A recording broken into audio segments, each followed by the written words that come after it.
Our mission is to expose bullies, pedophiles, racists, scammers, and trolls. He's a TikTok crusader taking down one troll at a time. He goes by the name The Great Londini. I didn't realize until I looked around social media and I uncovered how much vitriol there is, how much hate there is. The man is a mystery to his more than 3 million followers, only seen in masks and in silhouette. If we are coming to expose you to your parents or the police or your employer, it's because you've already crossed the line. There's no stepping back over it. To those of you who still believe you can harass the innocent, you may want to check our videos. If we catch you playing a stupid game, you will win a stupid prize.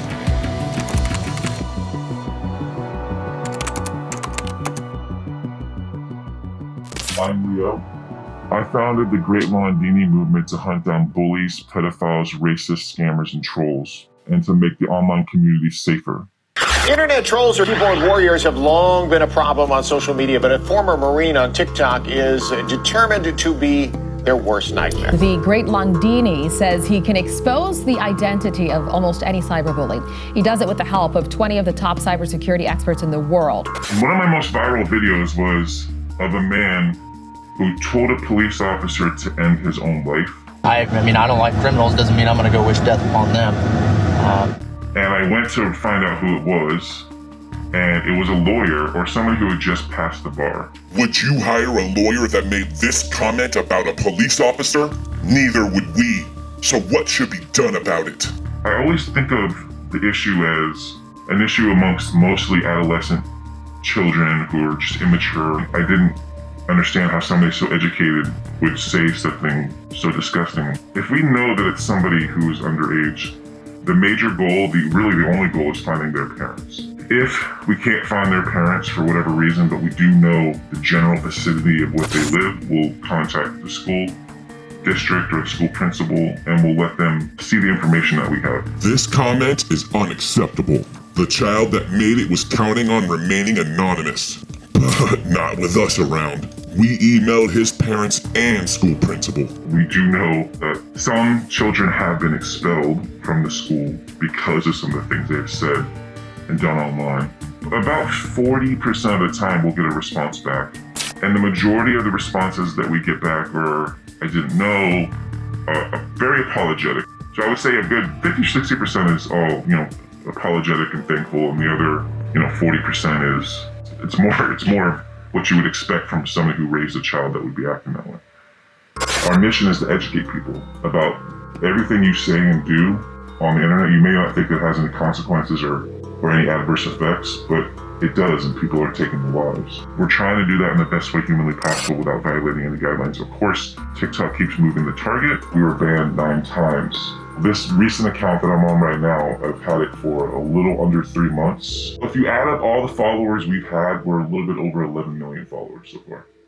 The event that got me involved with what I'm doing is in 2020, I had a friend call me and told me that his son, who was autistic, took his own life as a result of being cyberbullied. The last message he received was about 45 minutes before he took his life. He asked me how hard would it be to find the people that were harassing my son. So I went online, I looked at the accounts, I got the phone, I looked at all the messages, and I was able to track down, I believe, about 7 different individuals. And it turned out that those individuals did go to his school.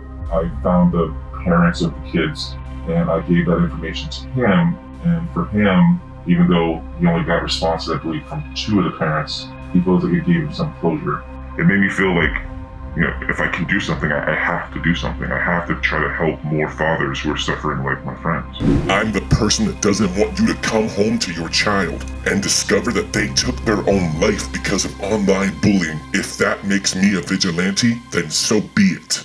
The Great Londini isn't a person. There's several people.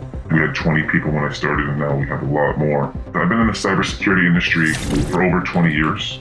So when I reached out for help, I reached out to the people who I knew, and they were all high up. When I say high up, we're talking about people at Microsoft, talking about people within the cybersecurity industry for the government that are really the top ethical hackers and just computer engineers in the world. The age range would probably vary between in the 60s down to roughly 27. They kind of walked me through, if this is what you were going to do, this is how you would do it legally, ethically, and smartly. When we track somebody down who's committing a crime or harassing somebody online, it's mostly information they published about themselves. For the most part, it's just simply opening up their profile, looking to see who they're following, looking at their Instagram. So it's just a simple online search a lot of the time. We have on our website a list of rules that we ask people to follow. The core tenets are don't bully the bullies, never dox, and never harass, right? There have been a lot of times where people will use the name Londini as like the sharp end of the stick. If you don't stop harassing them, the Londinis are going to come after you. Londini Army, Londini this. It doesn't exist. We're basically the technical equivalent of mall cops. We observe something and we report it. If we're coming after you or trying to expose you, it's a foregone conclusion. We're not going to threaten you. There's no buyout. Let this be a lesson. No mercy. That I know of, 2 people have been fired. If it's a crime and we can figure out who that person is, we will make an anonymous tip through the police department's tip line and let them have all the information that we have, how we came to that information, and then let the police take it from there. But at the end of the day, our only goal is to get the information into the hands of the people who need it. We have a video of a veteran who somebody asked him to take their own life, and obviously the video was devastating to me. And for me, everything in my body was like, no, let's make this guy a public example of if you ever do this, harm's gonna come your way. But at the end of the day, we can't, right? But even though I wouldn't do that, I did do a video and I said, listen, we know who you are. And I did know who he was because I actually talked to the veteran. And the veteran said, hey, I know who this guy is. He's been harassing me. We were able to track the person down. But that was it. We said, we know who you are, stop. And we were hoping that would be a deterrent from other people. But that wasn't enough for some people. So a lot of people, including people that claim to be Londinis, went and found somebody who has a similar name and put their name on the internet. Several users have attempted to dox this commenter.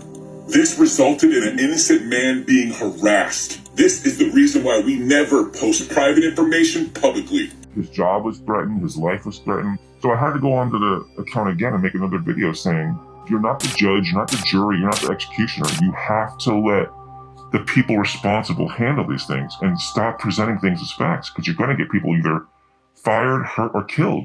I have read the content moderation guidelines religiously on TikTok, and I don't violate them. I just don't. Now, they change from time to time, but every time they change, I read them and I stay within those rules. So, again, I don't know why. I think it has a lot to do with the fact that they don't like me calling out the problems. I'm a constant reminder that there's absolutely no way to moderate millions of hours of footage, and there's never going to be an end game for that.